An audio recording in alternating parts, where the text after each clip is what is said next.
प्रभु में प्रिय लोगों, आप सबों को प्रभु यीशु मसीह के नाम में शांति मिलती रहे। शालोम। परमेश्वर के वचन का अर्थ कई लोग अपनी मर्जी से लगा लेते हैं और उसमें वो ठोकर खाते हैं। जैसे परमेश्वर के वचन बाइबल में निर्गमन 33 का 19 में जो लिखा हुआ है, और जिस पर मैं अनुग्रह करना चाहूँ उसी पर अनुग्रह करूँगा, और जिस पर दया करना चाहूँ उसी पर दया करूँगा।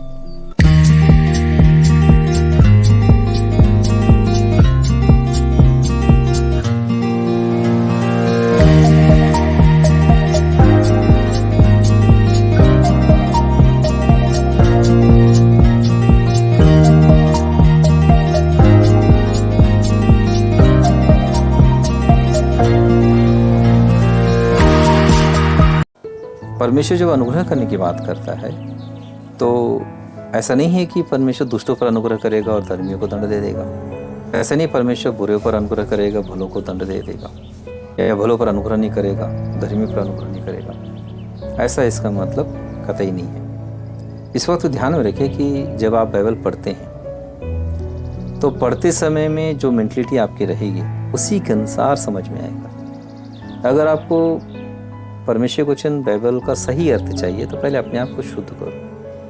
प्रभु के दिए हुए कार्यों को किए बिना उसे दरकिनार कर और मोबाइल में या टीवी में या और किसी विषय में समय लगाकर टाइम पास करते हुए जब कई बार कुछ दिन या एक दिन या कुछ दिन बिता दो, उसके बाद समय शॉर्ट होता है। मालूम है, अंदर का आत्मा जो है वो सपोर्ट नहीं करता। हमारा खुद का भी जो मन है, जो मसीह का मन हमको दिया गया है, वो सपोर्ट नहीं करता। वो भीतर से दोष लगाते रहता है, उसको दबाते रहते हैं। और बाद में जब अचानक से जब प्रार्थना में आ गए तो उस समय की प्रार्थनाएं जो निकलती है या उस समय का जो अंडरस्टैंडिंग जो होता है, ऐसा लगता है कि परमेश्वर ने वो अनुकूलता नहीं दी, ये अनुकूलता नहीं दी, ये सामर्थ्य नहीं दिया, वो अनुकूलता नहीं मिली है, वो सामर्थ्य नहीं मिला है, इसलिए मैं वो काम नहीं कर पा रहा, नहीं तो मैं काम करता। वो अनुकूलता नहीं मिली इसलिए मैं टाइम पास कर रहा हूँ, ऐसा मन होता है। 1 घंटे, कभी कभी 2 घंटे प्रार्थना करने के बाद इसी तरह की प्रार्थना चलती है पूरी, जैसे प्रभु से प्रार्थना फाइट हो रहा हो या वाद विवाद हो रहा हो, और फिर बहुत पुरानी बातें याद करके देखो उस समय ऐसा था, ऐसा हुआ, ऐसा वैसा प्रभु ने।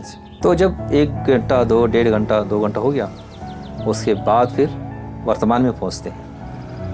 वर्तमान में पहुंचने का सारा चित्र साफ हो जाता है और पता चलता है कि दिमाग में खुद को मतलब एहसास हो जाता है, इतना जो किए थे सब बकवास था।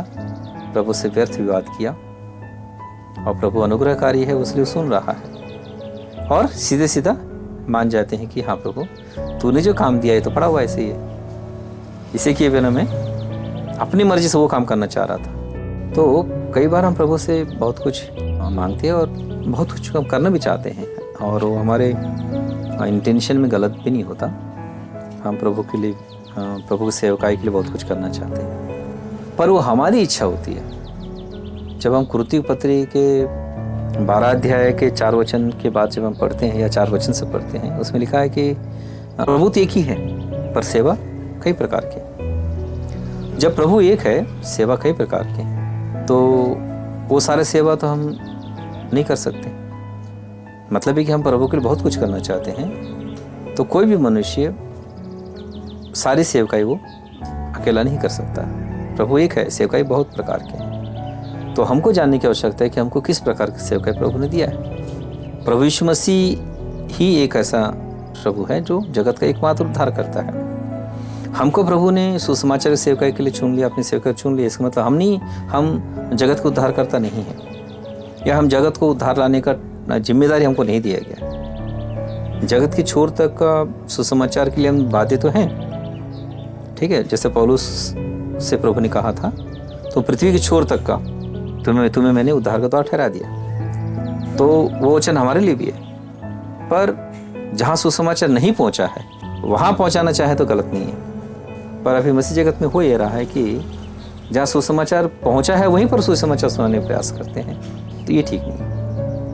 और पर्सनली भी हम किसी को सुसमाचार सुना सकते हैं, ये ठीक है, पर हम प्रभु में हैं तो सुसमाचार सुनाने के लिए हम बाध्य तो हैं। उसके बावजूद भी प्रभु हम में से हर एक के लिए कौन सी सेवकाई ठहराया है, उसको जानने, उसे मानने, उसी में संतुष्ट रहने की आवश्यकता। उतना कर दिया तो काफ़ी है, बैठो इंतजार करो अगली प्रभु के स्वर के लिए। तो इस दौरान में हमें सारे को ये ध्यान में रखने की आवश्यकता है कि दुष्ट हमें बहकाना दे, भटकाना दे, कोई चीज़ हमें ललचाना दे। क्योंकि कई बार क्या होता है कि बहुत सारी चीज़ें बाहर से ललचाती हैं।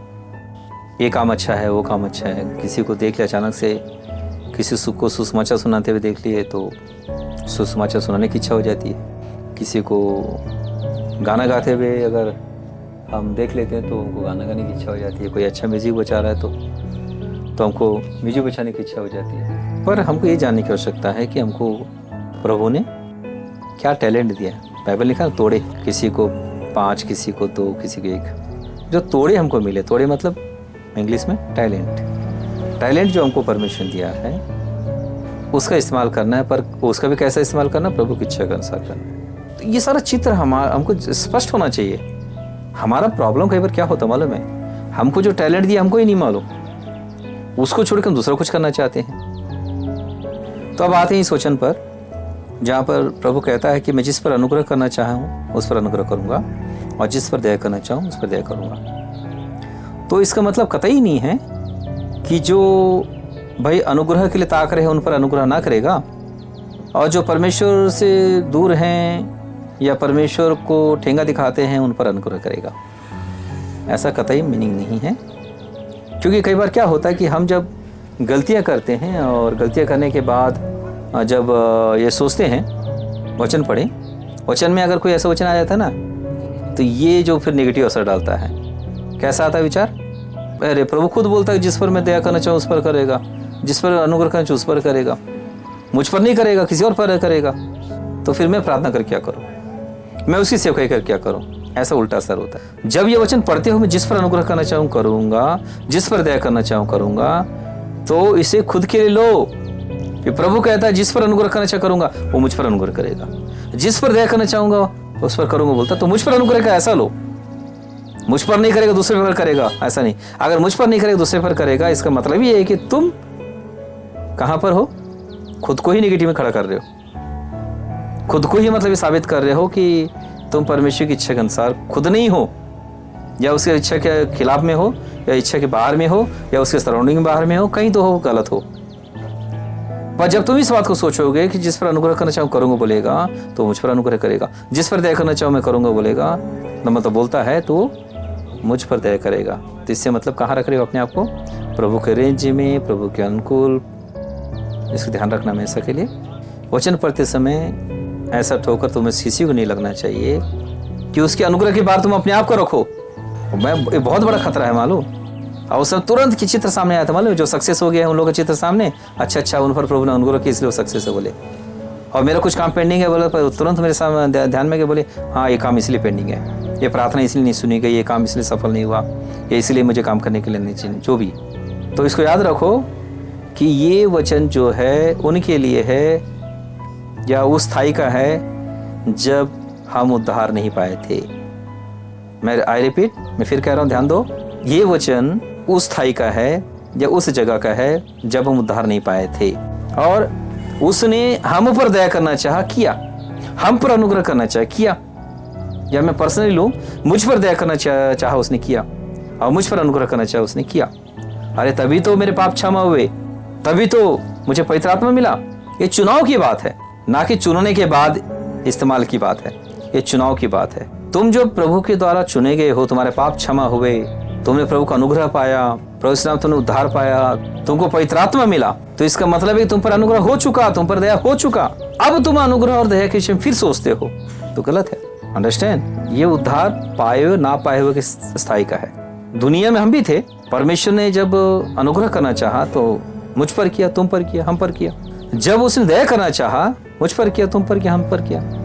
हम मतलब जितने लोग हम प्रभु यीशु मसीह के नाम में उद्धार पाए हुए लोग हैं, चुन लिए गए हैं, हम पर अनुग्रह हो चुका, हम पर दया हो चुका। आमीन। इस हमें से ध्यान में रखना।